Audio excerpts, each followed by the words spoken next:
Hello guys, today we are going to do accounting definition. So let's get to it. Class 11th और 12th में यही वाली definition दे रखी है. ये सबसे आप कह सकते हो सबसे ज़्यादा पॉपुलर डेफिनेशन है अकाउंटिंग की. सो मैं आपको ये एक्सप्लेन कर देता हूँ और आपको इसे लर्न करने में भी आसानी होगी फिर. सो पहले हम इसे एक रीड देते हैं. Accounting is an art of recording, classifying and summarising in a significant manner and in terms of money transactions and events which are in part at least of a financial character and interpreting the results thereof. ठीक है, तो अब इस definition का postmortem करते हैं, इसको समझते हैं ये क्या कह रही है. सबसे पहले तो कहता है अकाउंटिंग क्या होता है, एक आर्ट होती है. जब हम वर्ड यूज़ करते हैं ना आर्ट का मतलब बेसिकली होता है स्किल. मतलब इसको करने के लिए ना स्किल्स रिक्वायर्ड है. ठीक है, हम इसे सिंपली हिंदी में कला भी कह देते हैं. तो अकाउंटिंग हर कोई नहीं कर सकता है, इसको करने के लिए स्किल्स रिक्वायर्ड होती है. ठीक है, और अब हम आगे जानेंगे कि इसमें हम करते क्या है. सबसे पहले ये चीज़ जो हम करते हैं अकाउंटिंग में, हम करते हैं रिकॉर्डिंग. हम किस चीज़ की रिकॉर्डिंग करते हैं, हम करते हैं ट्रांजेक्शन्स को ट्रांजेक्शन्स को हम रिकॉर्ड करते हैं. ठीक है, फिर हम दूसरा स्टेप क्या करते हैं, क्लासीफाई करते हैं.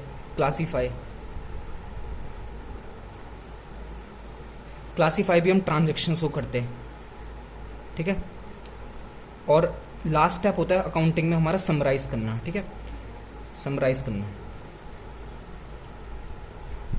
Summarising in a significant manner. Significant का मतलब क्या होता है, सिग्निफिकेंट का मतलब होता है मीनिंगफुल मैनर में, मतलब जिस चीज़ का कोई सेंस निकले. ठीक है, हम ट्रांजेक्शन्स को रिकॉर्ड, क्लासीफाई और समराइज करते हैं इन अ मीनिंगफुल मैनर में, एक मीनिंगफुल मैनर में. ठीक है, and in terms of money.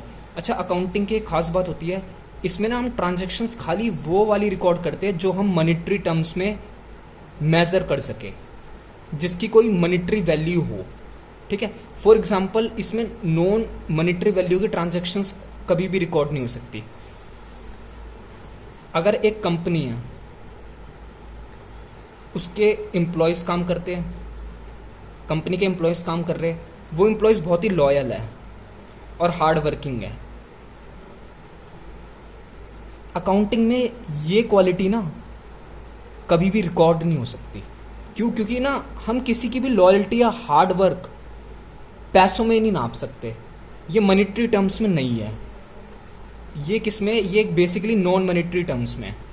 तो ये अकाउंटिंग की डेफिनेशन के स्कोप से बाहर हो जाएगा. ठीक है,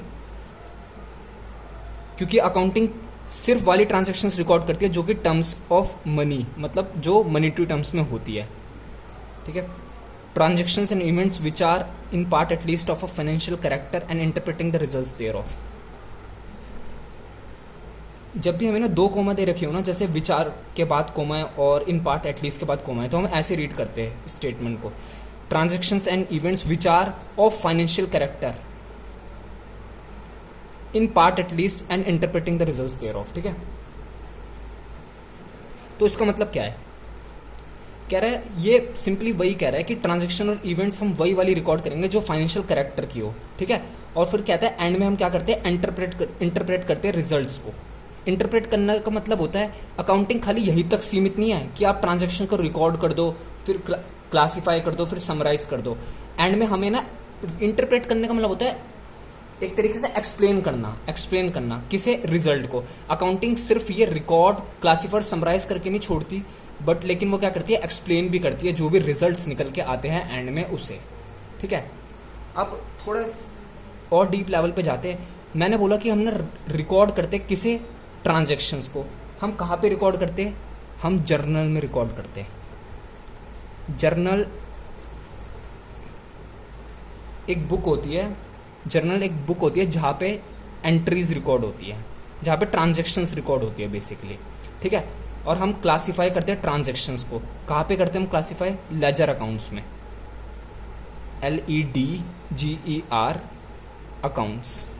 लेजर अकाउंट्स में हम क्या करते हैं, क्लासीफाई करते हैं. क्लासीफाई करने का बेसिकली मतलब होता है जब हम सेम नेचर की ट्रांजैक्शंस को सेम प्लेस पे रखते हैं. फॉर एग्जांपल अगर हमारा कैश अकाउंट है तो इसमें हम कैश अकाउंट से रिलेटेड एंट्रीज ही डालेंगे. ठीक है, इसे ही हम बोलते हैं क्लासिफिकेशन करना, क्लासीफाई करना। और हम फिर हम समराइज करते हैं, ठीक है। जब भी हम समराइज करते हैं ना, तो हम ना बेसिकली 3 चीज़ें बनाते हैं समराइजेशन के लिए। एक तो होता है trial balance,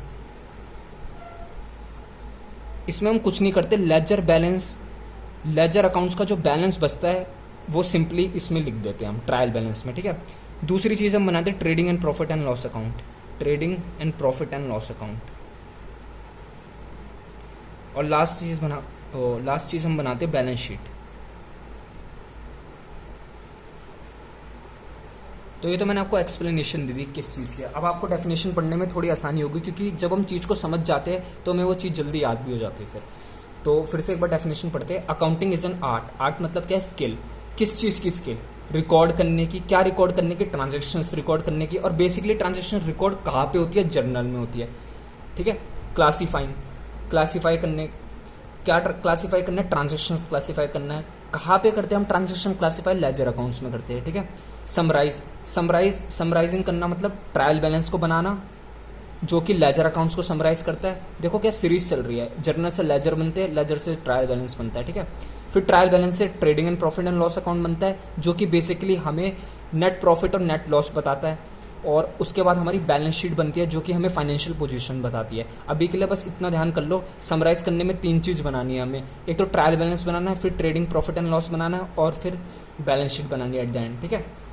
in a significant manner. Significant manner का मतलब मीनिंगफुल मैनर में, ठीक है। And in terms of money, जैसे कि मैंने एग्जांपल दिया था, खाली मनीटरी टर्म्स वाली ट्रांजैक्शन रिकॉर्ड हो सकती है। फॉर एग्जांपल आपके कंपनी ने, अब हम मनीटरी ट्रांजैक्शन का एग्जांपल लेते हैं। पहले तो मैंने आपको नॉन मनीटरी टर्म के एग्जांपल बता दिया था, जो कि रिकॉर्ड नहीं हो सकता अकाउंट्स में। बट लेकिन अगर मैं मनीटरी टर्म का एग्जांपल कन्वर्ट कर दूँ इसे, मनीटरी टर्म का एग्जांपल कैसा बनेगा? देखो, अगर मान लो आपकी कंपनी ने सेल करी है कितने की? ₹10,000 की। तो क्या ये मनीटरी टर्म्स में है? हाँ ये है, क्योंकि इसमें क्या है? Quantity, monetary quantity, money involve है, ठीक है। कितने रुपए का है? 10,000 का है। तो ये ट्रांजैक्शन ना हमारी बेसिकली रिकॉर्ड हो जाएगी अकाउंट्स में। इसे अकाउंट्स क्या कर लेगा? अपने आप में रिकॉर्ड कर लेगा, कंसिडर कर लेगा, बट इस वाली ट्रांजैक्शन को कभी नहीं करेगा, ठीक है। ओके, फिर ये कहता है transaction events which are of a financial character in part at least and interpreting the results thereof. फिर कहता है कि अकाउंट्स का काम खाली यही खत्म नहीं हो जाता कि वो ये 3 चीज़ें कर दे। उसके बाद क्या कहते हैं, उसकी लास्ट ड्यूटी ये भी होती है कि इंटरप्रेट करना रिजल्ट्स को, बेसिकली एक्सप्लेन करना रिजल्ट्स को, ठीक है। अब आप 1-2 बार पढ़ोगे डेफिनेशन, आई होप आपको जल्दी याद हो जाएगी।